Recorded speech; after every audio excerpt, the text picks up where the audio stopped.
گزشتہ جمعۃ المبارکہ سے سکون کے بارے میں آپ سماعت فرما رہے ہیں کہ اللہ رب العزت جل جلالہ نے کس چیز کے اندر سکون رکھا ہے۔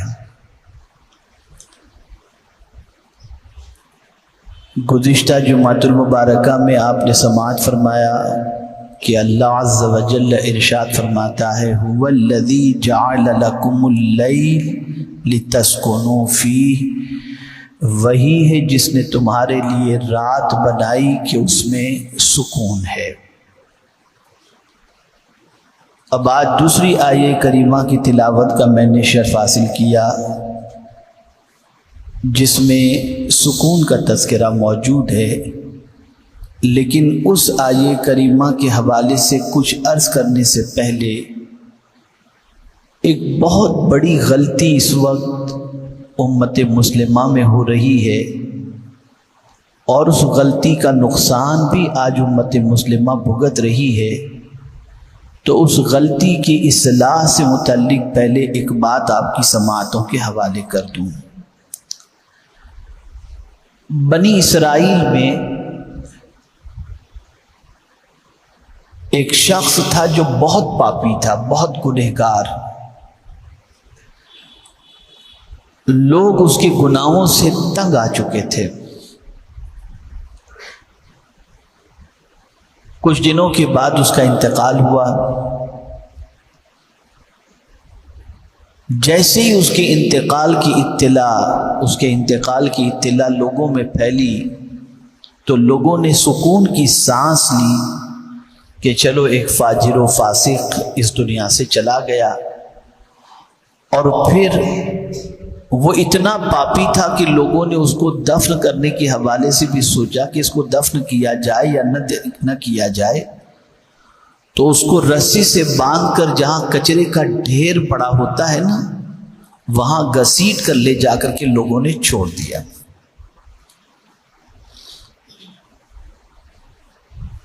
حضرت موسیٰ علیہ السلام کو اللہ کی طرف سے حکم ملا، اے موسیٰ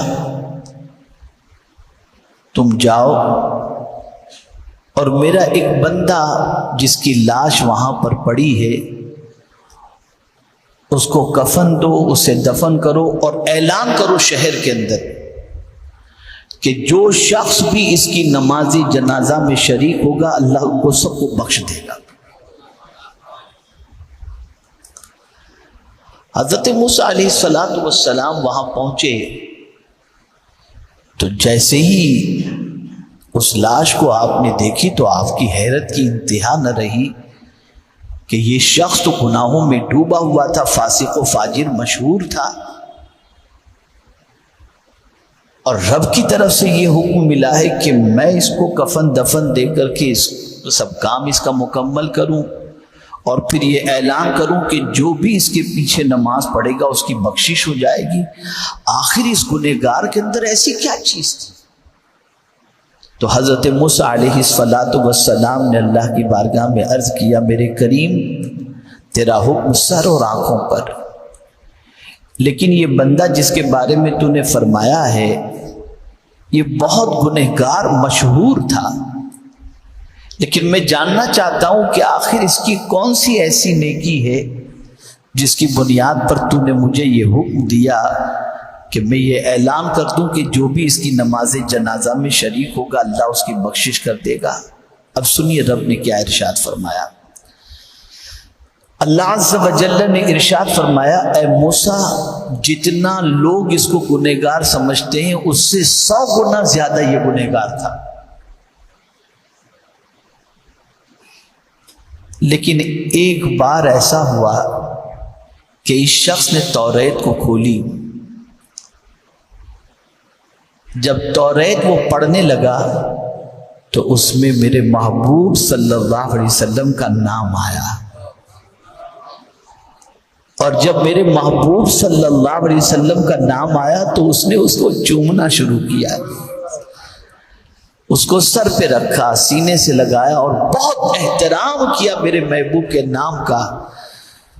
تو موسیٰ جو میرے محبوب کے نام کی اتنی تعظیم کرے میں نہیں چاہتا کہ اس کو بے گور و کفن رکھ دیا جائے، میں اس کے سبب سے اس کو بھی بخش دیتا ہوں، اور جو اس کی نماز جنازہ میں شریک ہوگا اس کی بھی بخشش ہو جائے گی۔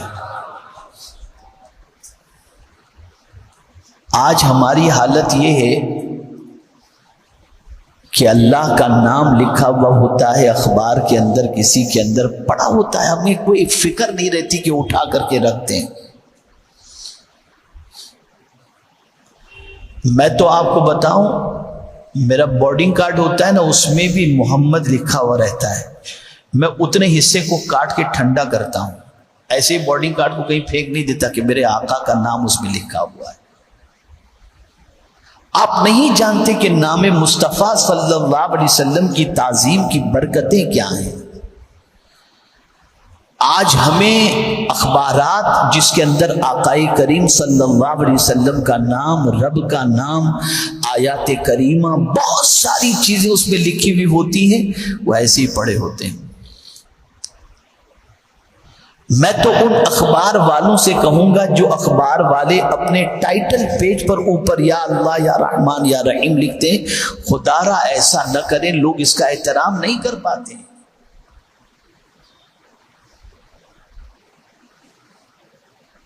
اس لیے میری گزارش آج آپ سے یہ ہے کہ جہاں بھی آپ دیکھیں آپ فوراً اٹھا لیں، صاف کریں اس کو، اور ایسی جگہ رکھیں جہاں بے ادبی ہونے نہ پائے۔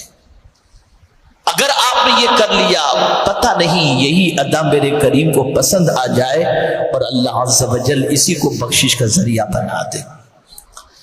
اب آئیے سکون کے حوالے سے میں عرض کروں۔ قرآن نے فرمایا وَمِنْ آيَاتِهِ أَنْ خَلَقَ لَكُم مِّنْ أَنفُسِكُمْ أَزْوَاجًا لِتَسْكُنُوا فِيهَا۔ اللہ کی نشانیوں میں سے ایک نشانی ہے کہ اس نے تمہیں میں سے تمہارے لیے جوڑا بنایا تاکہ تم اس سے سکون حاصل کرو۔ مراد یہ ہے کہ اللہ تعالیٰ نے تمہارے لیے بیوی بنائی، جو بحیثیت بیوی تمہارے عقد کے اندر ہے۔ اب اسے تمہارے لیے بیوی بنانے کی وجہ کیا ہے؟ تو قرآن کہتا ہے تاکہ تم اس سے سکون حاصل کرو۔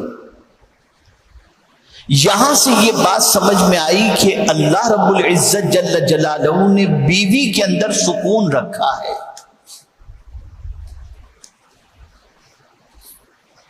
بیوی کو اللہ رب العزت جل جلالہ نے سکون کا ذریعہ بنایا۔ آقائے کریم رؤوف الرحیم علیہ التحیۃ والتسلیم صبح گھر سے نکلتے اور لوگوں کو دعوت دین پیش کرتے، جواب میں کوئی پتھر برساتا، کوئی راستے میں کانٹے بچھاتا، کوئی حضور صلی اللہ علیہ وسلم کی پشت انور پر اوجڑی رکھ دیتا۔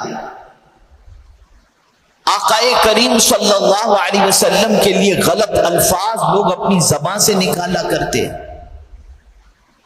اب ظاہر سی بات ہے، ایک سچا انسان، صاف دل انسان جب لوگوں کو اچھائی کی طرف بلائے اور جواب میں پتھر برسائے جائیں، جواب کے اندر لفظوں کے تیر چلائے جائیں، تو دل میں تکلیف ہونا یہ تو بالکل واجبی سی بات ہے۔ دل کا دکھ جانا یہ تو اپنی جگہ مسلم ہے کہ میں کوئی غلط کام تو نہیں کر رہا ہوں، پھر مجھے یہ ایسا کیوں کہہ رہے ہیں۔ اب آپ سنیے، آقائے کریم صلی اللہ علیہ وسلم فرماتے ہیں جب لوگوں کی دل آزاری سے اور پریشان کرنے کی وجہ سے میں تھک کر کے شام کو گھر آتا، کون کہہ رہے ہیں؟ یہ رسول اعظم صلی اللہ علیہ وسلم۔ کون رسول اعظم صلی اللہ علیہ وسلم؟ جن کا نام ہی دل کے سکون کا ذریعہ ہے کہ بے چین اگر حضور کو یاد کر لے تو اس کے دل کو قرار نصیب ہو جائے۔ ان کے نثار کوئی کیسے ہی رنج میں ہوں، جب یاد آ گئے ہیں سب غم بھلا دیے ہیں۔ ایسے رسول، اللہ اکبر۔ لیکن حضور صلی اللہ علیہ وسلم فرماتے ہیں جب لوگ لفظوں کے تیر چلاتے اور دعوت کے جواب کے اندر پتھر برساتے اور میں تھک کر کے شام کو گھر آتا تو خدیجہ کے جملے مجھے تسلی دے دیا کرتے تھے. یعنی تھکے ہوئے شوہر کو بیوی اگر اچھے الفاظ سے تسلی دے دے تو پیغمبر رحمت صلی اللہ علیہ وسلم فرماتے ہیں کہ مجھے سکون مل جاتا. یعنی آپ اندازہ لگائیے رسول اعظم صلی اللہ تعالی علیہ وسلم کو بیوی کے جملے ام المؤمنین کے جملے سکون عطا کر دیا کرتے. پتہ چلا بیوی سکون کا ذریعہ ہے. اور یہاں آج کی سچویشن کیا ہے؟ جہاں ایک دو بچے کی ماں بن گئی بیوی، نگاہیں بھٹکنی شروع ہو گئی، آوارگی شروع ہو گئی، بیراہ روی شروع ہو گئی، بد کرداری شروع ہو گئی، ادھر ادھر نظر دوڑانا شروع کر دیا.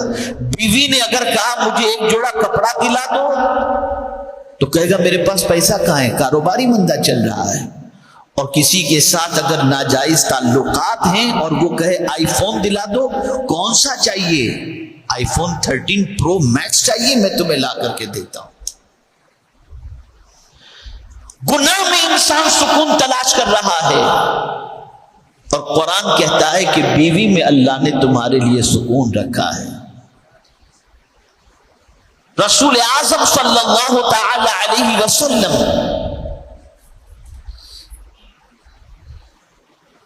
کتنی ہی پیاری بات ارشاد فرماتے ہیں. آقا کریم صلی اللہ علیہ وسلم ارشاد فرماتے تم میں بہتر وہ ہے جو اپنے اہل و عیال میں بہتر ہے اور میں تم سب میں بہتر ہوں کہ اپنے اہل و عیال میں بہتر ہوں.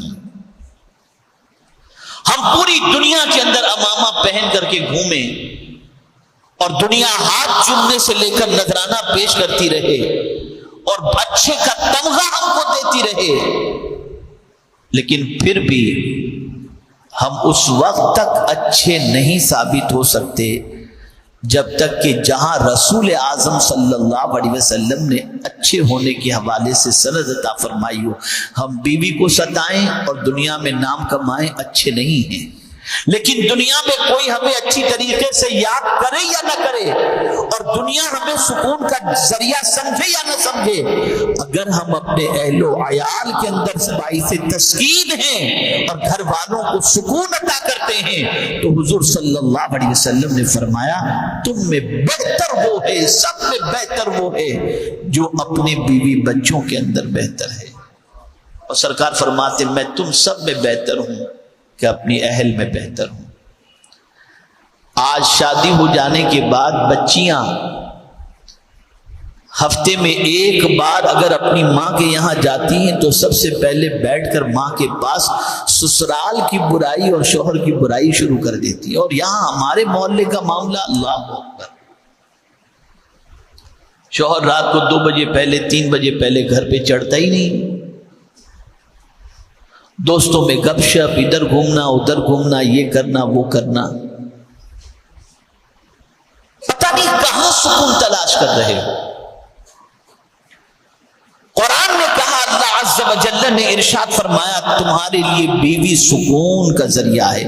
ٹائم دو اسے، اس کے ساتھ ٹائم سپینڈ کرو، اس کے ساتھ اچھی باتیں کرو، جتنا وہ تمہارا خیال رکھے گی. بلکہ آج کی حالات کا میں آپ کو جائزہ لے کر بتا رہا ہوں کہ بچوں کو اسکول چھوڑنے سے لے کر بازار خریدنے سے لے کر اگر شوہر بے روزگار ہے تو دوسروں کے پاس جا کر گھر کے خرچے کے لیے مانگنے سے لے کر ہر چیز کے اندر اگر کوئی کرتا ہے تو بیوی کرتی دکھائی دیتی ہے.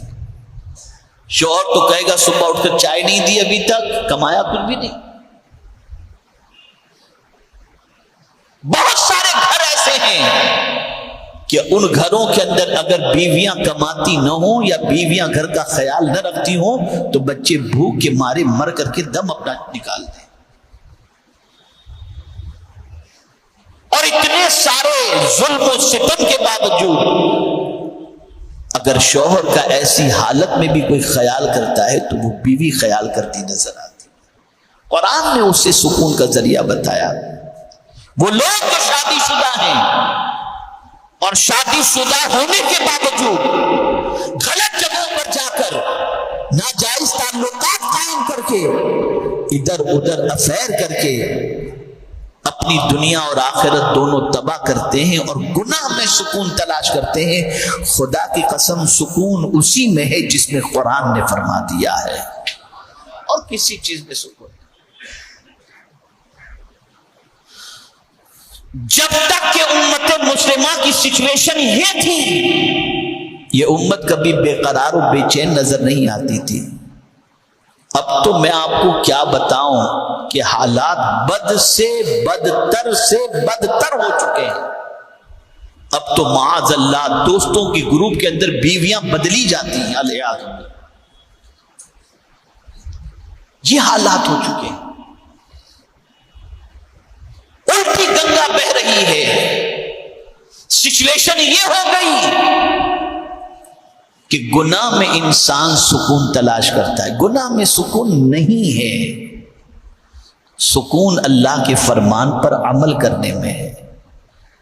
سکون اللہ کے رسول صلی اللہ علیہ وسلم کے ارشاد پر عمل کرنے میں ہے. تو خدا کے لیے آپ اگر شادی شدہ ہیں تو اپنی بیوی کی ہر ضرورت کو پوری کرنے کی فکر کرو، کوشش کرو اس کی ضرورت بھی پوری ہو، اس کے ساتھ ٹائم اسپینڈ کرو، اس کو اچھا کھلاؤ، اس کو اچھا پلاؤ، اس کو اچھی طریقے سے رکھو، اور اس کے ذریعے تم بھی سکون حاصل کرو اور اسے بھی سکون کی دولت سے مالا مال کرو. اللہ تمہاری دنیا بھی سنوار دے گا اور تمہاری آخرت بھی سنوار دے گا. میرے پیارے آقا صلی اللہ علیہ وسلم کے پیارے دیوانوں، اب دو باتیں اور عرض کر دوں. کہے لگانے میں سکون نہیں، رونے میں سکون. یہ جو کامیڈی شو دیکھ کر کے آدمی سمجھتے ہیں تھوڑا ریلیکس مل جاتے، نہیں. حضور فرماتے زیادہ ہنسنے سے دل مردہ ہو جاتا ہے. پہلے جوکس پڑھتے ہیں کہ کیا آیا، ذرا سنیں، ذرا ہنسائیں گے لوگوں کو. آقا کریم صلی اللہ علیہ وسلم فرماتے ہیں کہ زیادہ ہنسنے سے دل مردہ ہو جاتا ہے اور زیادہ رونے سے دل زندہ ہو جاتا ہے. تو رونے میں سکون رکھا ہے. دیکھیں نا، کسی کے یہاں میت ہو جائے اور کوئی آدمی نہیں روتا، اللہ نہ کرے، بہرحال ہونا تو ہے، کسی کے بیٹے کا انتقال ہو گیا اور بیٹے کے انتقال پر یا باپ کے انتقال پر بچہ نہیں رو رہا ہے، تو آدمی کہتے ہیں ابھی رویا نہیں ہے، یہ صدمہ بہت زیادہ لے لیا، اس کو رلاؤ کیسے بھی کر کے. اور ایک بار جو جی بھر کے وہ رو لیتا ہے تو اسے سکون مل جاتا ہے، ریلیکس مل جاتا ہے. لیکن یہاں ایک بات میں عرض کر دوں، انسان کے سامنے نہ رونا، قدرت کے سامنے. اور جب اس کے سامنے رو گے تو جو آنسو نکلیں گے وہ موتی بنا کر کے اللہ عز و جل قبول فرما لے گا. یہاں تک حدیث شریف کے اندر ہے کہ اگر کوئی شخص اللہ سے ڈر کر کے مکھی کے پر کے برابر بھی اپنی آنکھ سے آنسو نکالے، وہ آنسو جسم کے جس حصے پر بھی پہنچے گا اللہ تعالیٰ اس حصے کو جہنم سے آزاد فرما دے گا. چاہے تو رونے میں سکون ہے. اللہ والے روتے تھے. قرآن کہتا ہے فَلْيَضْحَكُوا قَلِيلًا وَلْيَبْكُوا كَثِيرًا. یہ قرآن کی آیت ہے. ہنسو کم اور رو زیادہ. تو جہاں زیادہ رونے کا حکم ہے وہاں ہم زیادہ ہنسنے میں گزار دیتے. تو ایک چیز آپ سمجھ لیجئے، اس کو بہت اچھی طریقے سے میں آپ کو سمجھا رہا ہوں. زیادہ رونے میں، اکیلے میں بیٹھو، رات کے وقت اٹھو، مصلی پر بیٹھو، اللہ سے رو رو کر دعائیں کرو، آپ کو سکون مل جائے گا، آپ کے دل کو اطمینان مل جائے گا. تو زیادہ ہنسنے سے سکون نہیں ہے، زیادہ رونے سے سکون. اور پھر ایک اور دوسری بات عرض کروں گا تو آپ کو حیرت ہوگی، رلانے میں سکون نہیں ہے، ہنسانے میں سکون. اب یہ دوسری بات ہوگی. آپ کہیں گے ایک طرف آپ کہہ رہے ہیں کہ ہنسنا زیادہ نہیں ہنسنا چاہیے، اور دوسری طرف آپ کہتے ہیں ہنسانے میں سکون ہے، رلانے میں سکون نہیں. یہ کیا بات ہوئی؟ تو اعلیٰ حضرت کہتے ہیں جس کی تسکین سے روتے ہوئے ہنس پڑے اس تبسم کی عادت پہ لاکھوں سلام۔ حضور کے پاس کوئی روتا ہوا آتا، بلکتا ہوا آتا تو حضور اس کو اتنی تسلی دیتے کہ اس کا رونا بند ہو جاتا اور وہ مسکرا دیتا۔ بس اس کا مسکرانا ہی آپ سمجھ لیجئے کہ آپ کے لیے باعث تسکین بن گیا اور باعث نجات۔ تو آپ کی ذات سے کوئی روئے نہیں بلکہ آپ کے پاس کوئی رونے والا آئے تو آپ کی تسلی سے اس کو سکون مل جائے اور وہ مسکرا کر کے جائے کہ آپ نے میرا غم ہلکا کر دیا۔ یہ آپ کا غم ہلکا کرنا، یہ اللہ عز و جل کی بارگاہ سے آپ کے دل کو سکون پہنچانا۔ اس کو دو جملے میں سمجھ لو، سکون دو، سکون لو۔ سکون دو اور سکون لو، یہ ہو ہی نہیں سکتا۔ بہت اہم جملہ عرض کر رہا ہوں، یہ ہو ہی نہیں سکتا کہ کسی کے دل کو دکھا کر آپ یہ سوچیں کہ آپ کو تکلیف نہیں آئے گی، اس لیے کہ یہ ایک قرض ہے۔ آپ کا دل دکھانا یہ قرض ہے اور یہ قرض آپ کو چکانا ہی ہے۔ کبھی نہ کبھی آپ کے ساتھ بھی اس قسم کا معاملہ ہوگا، اس لیے کہ کانٹے کا بیج بو کر گلاب کی امید رکھنا یہ بے وقوفی کے علاوہ اور کوئی چیز نہیں۔ تو یہ چیز ذہن میں رکھیں کہ آپ کی ذات سے لوگوں کو راحت ملے اور اسی کے ساتھ ساتھ آپ کی ذات سے بیوی کو سکون ملے۔